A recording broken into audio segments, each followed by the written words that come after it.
hyperglycemia is around 32% with the overuse or high doses of the steroids. While talking of the definition that steroid-induced hyperglycemia is a general term for increase in the blood sugar levels due to steroid treatment, and that includes the persons with pre-existing diabetes who have a glycemic control deterioration. And the other thing is steroid-induced diabetes. The people, those who are having diabetes, and when they are given steroids for some or the other reason, their sugar goes very high. So that is steroid-induced diabetes when the sugar is very high.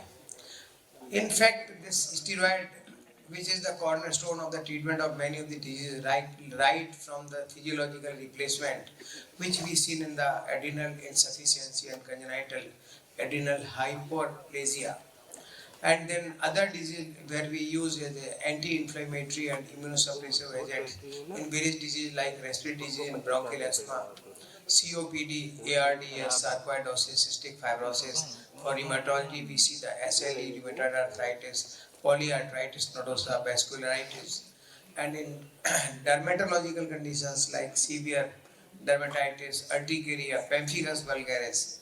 While looking in the eye, we see the uveitis, keratoconjunctivitis, optic neuritis.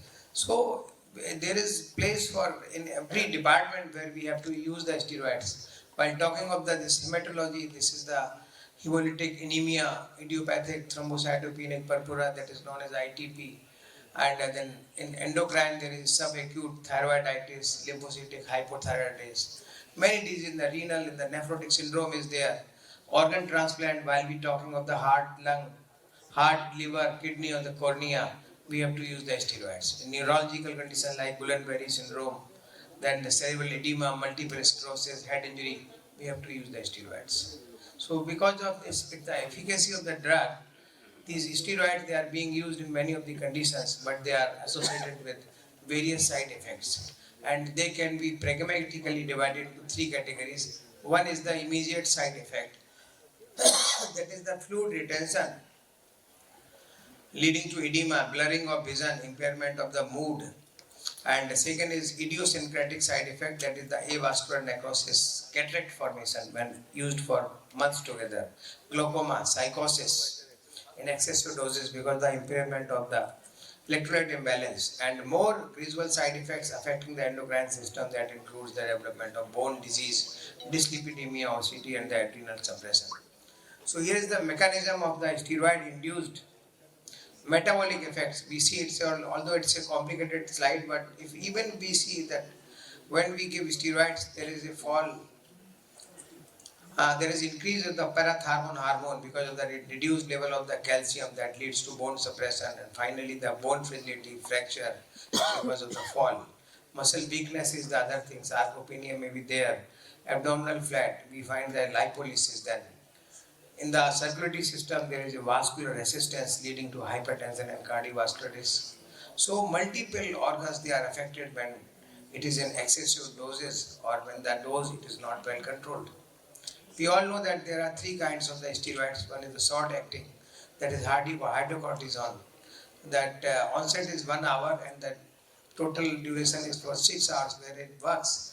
For intermediate, it is the prednisolone, methylprednisolone, and long acting is dexamethasone, betamethasone, which has got a resolution for 36 hours and the onset starts after 8 hours.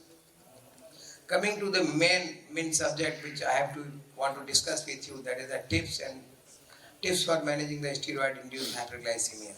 So patients in the home setting, those who are taking the steroids,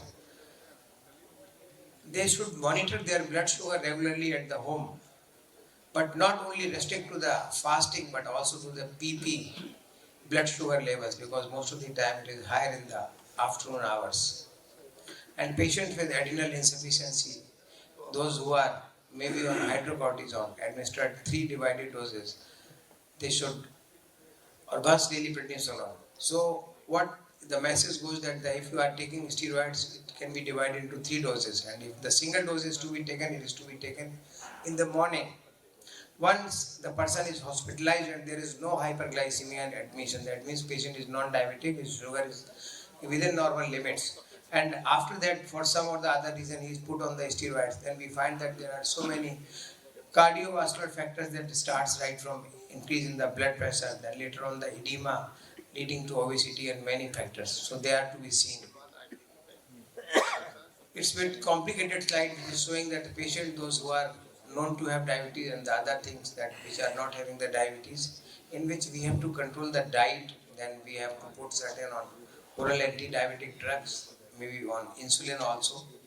So patients, those who are insulin, say in the ICU settings, they usually require blood sugar monitoring at 1 to 2 hourly interval, and it is better that they are to be maintained on the regular insulins. And when they are discharged, it is better to keep them on 30-70 preparations in twice divided doses.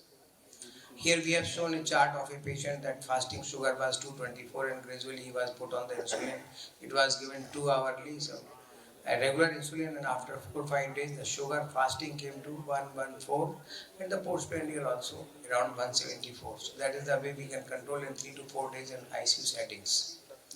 So for the management of the patients to transitional care, we need the counseling, the diet advice, physical activity, aerobic exercises, and self-glucose monitoring at different levels. That depends how much sugar, when it is rising, better it is. One should get the SMBG also done, and counseling for the hypoglycemic care when the sugar falls, what he has to take, and counseling on regular medicines consumption, whatever is prescribed to them. So one should focus on the SMBG that I have already told you, that the people with a pre-existing diagnosis of the diabetes, they should get their SMBG done, and the 4 times test of the blood sugar is a must for controlling the blood sugar in normal level. Now comes to the choice of therapy. What is to be given? Already I have told that in the ICU settings, the patient is to be put on the insulin right from regulating 1 unit per kg per day. So for a 60 kg person, 60 units, they are to be divided in multiple dosages. And we have to titrate this dose when patient they are discharged. It depends on the what kind of drugs they are taking, whether it is short acting, whether like hydrocortisone, then the middle intermediate acting prednisolone, dexamethasone, that decides. So if patient is on long acting steroids like dexa or betamethasone, then the hyperglycemic effect is likely to persist throughout the day. So the titration of insulin does be done very carefully in these patients. And if patient is on high doses of the steroids, then the say prednisolone, methylprednisolone 60 milligram per day, then the peak glycemic effect is seen in the afternoon, and that remains till the evening. So these patients are good for the NPH insulin, and that may be very useful for them. While focusing on the oral glucose lowering agents, the drug of choice as per World Journal of Diabetes, they say that DPP-4 inhibitors may be an effective and safe oral anti-diabetic drug for steroid-induced diabetes. In another paper, that's the original article published in the Internal Medicine, that also says, concludes that DPP-4 inhibitors are potentially useful for the blood sugar control in patients with steroid-induced hyperglycemia. So first thing is that when we want to control the sugar, ideally we should start with the short acting, and later on the say 30-70 preparation, and if the fasting sugar is okay, PP sugar is more, and especially in the afternoon when the sugar level are high, they are to be given NPH. And when we talk of the oral hypoglycemic agent, then DPP-4 inhibitor is number 1. Second is the pioglitazone that controls both the plasma glucose and the insulin resistance. So the take-home message, we see that insulin, then first regular insulin, then 30-70 preparation, and NPH when the PPG is very high. And when talk of the oral hypoglycemic agent, then it is a DPP-4 inhibitor which is chosen first, and this pioglitazone is the other drug. So the take-home message is that steroids are widely used in primary care, and they carry the risk of steroid-induced diabetes.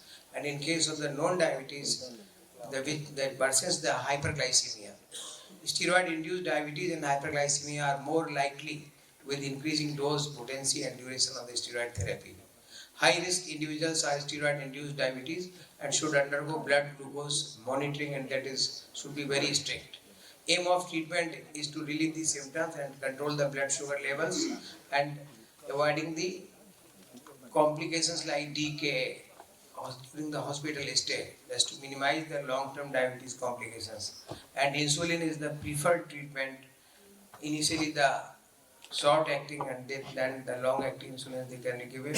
And while talking of the sulfonylurea, there are the pioglitazone on the DPP-4 inhibitor which are to be given. When reducing steroid doses corresponding to the reduction of the insulin is also to be thought in the mind. Sulfonyl therapy may be necessary and that can be given in the say home settings patients when they are discharged from the hospital. Thanking you very much for your patience. Thank you, Dr. Singh, for such a nice presentation regarding the steroid induced hyperglycemia and steroid induced diabetes. And the main is, as you say, that it is very difficult to maintain the blood sugar when the patient takes the steroid. And we have to be very much cautious when we give this steroid, and we should add insulin, as you say, nicely. Thank you for the nice presentation. We have seen a lot of patients during the COVID era, also those who were hospitalized without diabetes and later on they developed diabetes. So the steroid, they are definitely the wonder drugs, but should be taken here while we give the higher doses especially. Thanking you, sir.